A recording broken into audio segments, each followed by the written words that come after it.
When you open up a standard bicycle deck, there are always 56 cards in the deck. 52 standard cards, 2 jokers, and 2 extra cards. It's usually these 2 cards that come with the deck that are something special. In the case of a standard bicycle deck, these are ad cards and completely useless for card magic.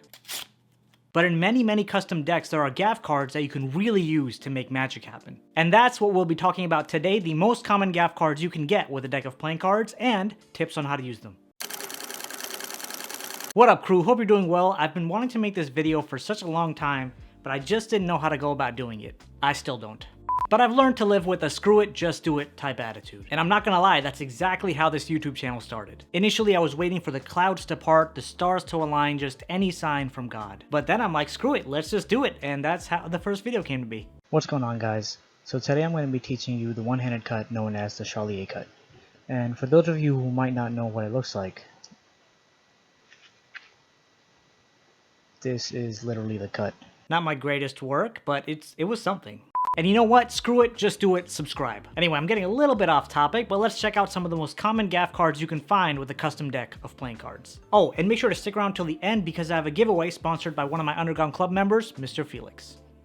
So now, let's do it. Coming in as one of the most common extra cards is the blank card. Literally a card with nothing on it. For most purposes, I've seen them used for color changes, ink vanishes, or even making the entire deck look blank. And just to name some of the decks that include them, we have the Classic Nox, we have the First playing cards, we have the Honeybee Elite playing cards, and so many more. You could even go on Amazon to buy a full deck of blank bicycle cards that you can use with a regular bicycle deck. And if you're really tight for money, you can even make your own blank card. All you need is a standard playing card and a giant eraser, and then you just gotta get to work erasing that ink for ages and ages on end.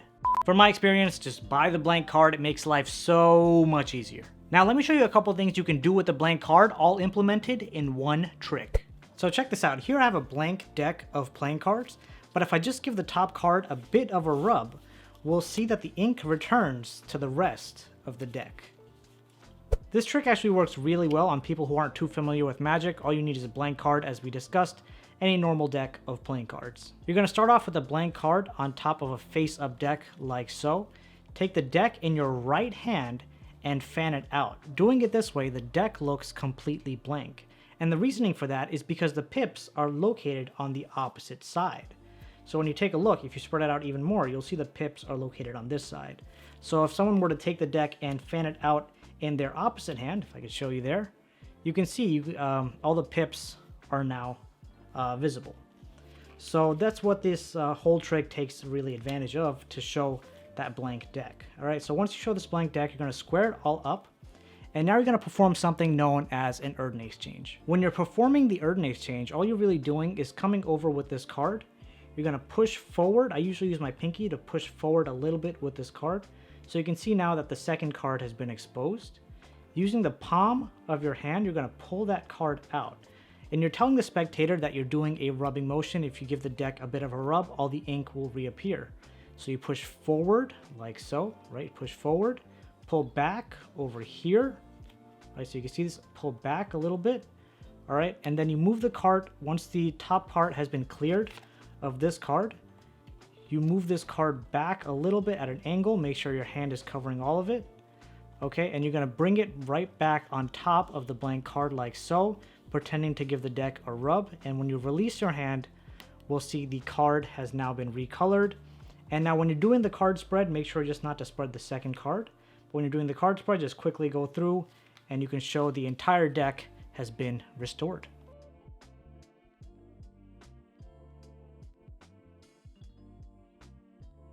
And that's the blank card for you. So when I got my first deck that was not a bicycle deck, it came with a double-backed card. For those of you who are not familiar with it, it's a card that has not one, but 2 backs. I know, pretty wild. I would say double backers are probably some of the most underrated playing cards because there is so much you can accomplish with them, and I feel like they don't get enough credit. You could use them for 2-card, 3-card routines, you could use them for card forces, and full-on card tricks. There's so much you can do. There are also many decks that have a double backer included, and they are pretty much any of the organic playing cards, the Kingslayer deck by Illusionist, I'm blanking on more. And again, if you want to buy these, you can get a full deck of them right on Amazon. You also have the option to custom make these. All you need is 2 standard playing cards, some double-sided tape, smash those bad boys together, and there you have it. The only downside is that the card will be at least twice as thick as the regular playing card, so maybe you don't want that. With all that info, let me show you a couple of cool things that I mentioned you can do with a double backer. Check it out. This is a really cool, simple, effective force that you can use with a double backer. Let's say you want to force the ace of spades on a spectator. Tell them to cut the deck somewhere around the center or cut the deck anywhere. Let's say they cut around here. Tell them to turn the deck over, put it on top of the deck, and that's how you're going to mark the place where they cut. And now when going for the card selection, the first face down card will be the spectator selected card. So first face down card, and there it is, the ace of spades. The reason why this is so cool is because everything is so natural. It just wouldn't work without a double backer. Let's say we didn't have a double backer. We want to force the ace of spades on a spectator. If a spectator normally took the deck, gave it a cut, turned it over, and put it here, whatever this face down card is, like genuinely the location they cut at, would be their selected card. Now, introducing the double backer into this, if you turn the card you want to force to the spectator face up on top, take your double backer, put it on top of the ace like so. So you have the deck set up like this. And when you're, initially spreading through the cards, make sure not to spread too far. But you can show them we have a normal deck of playing cards. Don't actually say that. That's a bit weird. But you ask the spectator to cut anywhere they want. Let's just say they cut here and they turn that over. Now, because of how the double backer is positioned, because of how the ace of spades was positioned, when you actually go through this second, the second card here was the original top card, which was the double backer. And all we did was turn the ace of spades upside down. And now it is the first face down card. Beautiful force. Okay, so this trick that you can do with the double backer actually fooled me, and it even fooled the amazing Harry Houdini. I made a whole video on it. I'll put the link to it on the screen. Definitely check it out if you have time. Check it out. This is the trick. We have a card selected completely at random by a spectator. It is the two of clubs. We take it and put it second from the top. All right, so not the top, but second from the top. All right, so we have this card pushed in, and just with a snap, we see that it jumps right to the top. Honestly, this trick is so easy to do. The only reason it fooled me in the beginning was because I did not know about the existence of double backers, and I believe that's the same reason why it fooled Houdini. So, let's just say we have a card selected at random. We start with the double backer on top of the deck. We take the card, the 10 of diamonds, insert it into the second position from the top. As we're pushing that in, catch a break right underneath that selected card. So now you're all prepared to do a double lift. You do a double lift, you show the card has jumped right to the top. And the reason why this is so much better than just a normal double lift is because here you can actually pick up this card and hand it to the spectator to examine, and it literally is the spectator selected card, so you can even have it signed. Now, let's say if you didn't have a double backer and you attempted the same trick, you put it in the second position, right? Push that in, and you're going ahead and doing a double lift, right? If I could do a double lift. The effect up to this point is the same, but now the thing is, if you take this card and give it to the spectator, all of a sudden you have a face-up card right here. That's no good. Trust me, if you have a double backer, you should definitely try out this trick. And there you have the double backer. Here we go, one of my favorite extra cards that comes with a deck is a duplicate. Yeah, I know it's technically not a Gaff card, but you can definitely use it as one. It's also used to accomplish some of my favorite effects, so we gonna talk about it. And duplicate cards are available with many decks. They include the organic playing cards, the Nox, some of the Daniel Madison decks. There are just so many. I mean, technically tons of decks have duplicate cards, and those cards are the jokers, but pretty much everyone knows about them, so those don't count. And here's the best part. If you don't want to buy a deck that has duplicate cards, just buy 2 of one deck. You'll have duplicate cards for life, or until, the deck runs out, but for life. Now, I want to show you one of my favorite tricks that uses a duplicate card. Alright guys, now check this out. My favorite trick to do with a duplicate card. We start off by having a card selected. It is the 10 of spades in our case. We'll take the 10 of spades. I'm going to tell the spectator to follow it as closely as they possibly can, okay? Just as closely as they can, okay? At the end of this experience, if you do not know where your 10 of spades is, just take a guess, and we'll go with that. Where do you think your 10 of spades is? On top of the deck? Well, you would be correct because it is indeed on top of the deck, right? We'll take it and we'll leave it now in the center of the deck like so. I usually don't leave it in the center, but just because we don't have a spectator here, if a spectator was here, I would put it in their hands, all right? So 10 of spades is left in the center, and here we have the Queen of Hearts. Now my whole goal is to take this Queen of Hearts and try to switch it with your 10 of spades. So we'll take it, Here we go. Watch for the moment. This is the 10 of spades, and right here is the queen of hearts.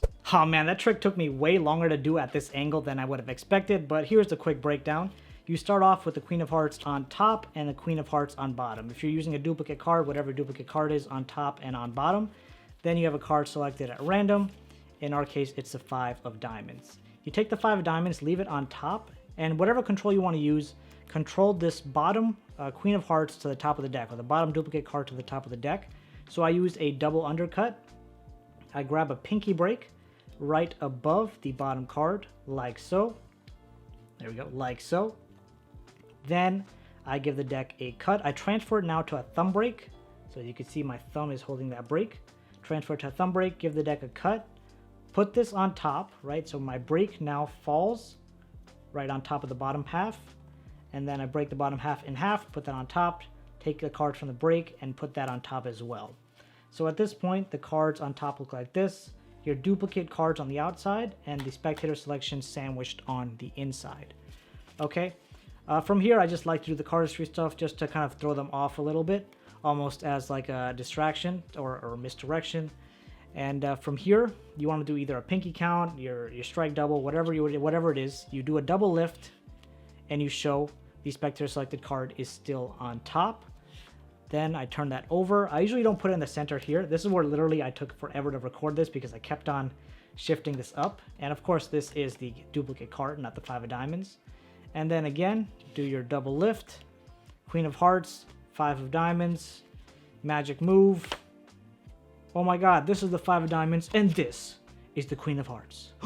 And that's the power of a duplicate card. Now, I was only going to cover the 3 most common extra cards, but then I'm like, let's do one more. So I'll be talking about the Melting Queen that comes with the first playing cards by Chris Ramsey. That means this is some bonus content right here. I'm highly doubtful you can make this card on your own, but you can always pick it up at the first shop. Not sponsored. Let me show you an easy little trick you can do with this merged or melted card. All right, here we go. I'm gonna make this one nice and simple. Here we have the 4 of spades and the queen of hearts. Just with a little bit of magic and a little bit of rubbing, we'll see that the cards have now merged together. Guys, this is such a simple trick. All you're doing really is the snap change. So you have the queen of hearts and you have the melted queen, all right? And what you have is you have the deck or the cards positioned like this. 4 of spades barely showing here in the back, and the queen of hearts showing completely. Hold it in a snap change position, and there are many tutorials on the snap change. Quick tutorial on how it works. 2 fingers on the front here, thumb in the back, and you're pretty much doing the snapping motion like this. And the card is being changed and moved to the back. But instead of doing it quickly and only showing 1 card, you're showing 2 cards here like so, saying you're going to merge these cards together. And then what I like to do is I like to kind of just almost rub these cards. And as I'm doing this rub, I slowly take the other card behind. And we can see here that the cards have merged. And let me just quickly show you at another angle.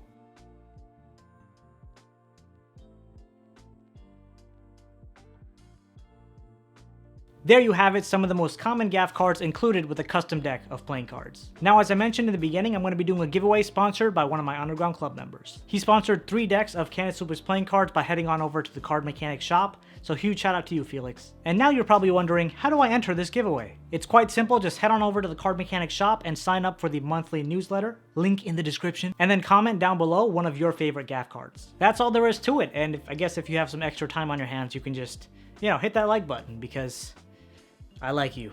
The giveaway will last for 48 hours from the release of this video, so make sure to get your entries in on time, and the winner will be announced on my community page. Hope you all enjoyed this video and got something out of it, and I hope you have a great day ahead. I'll see you really soon.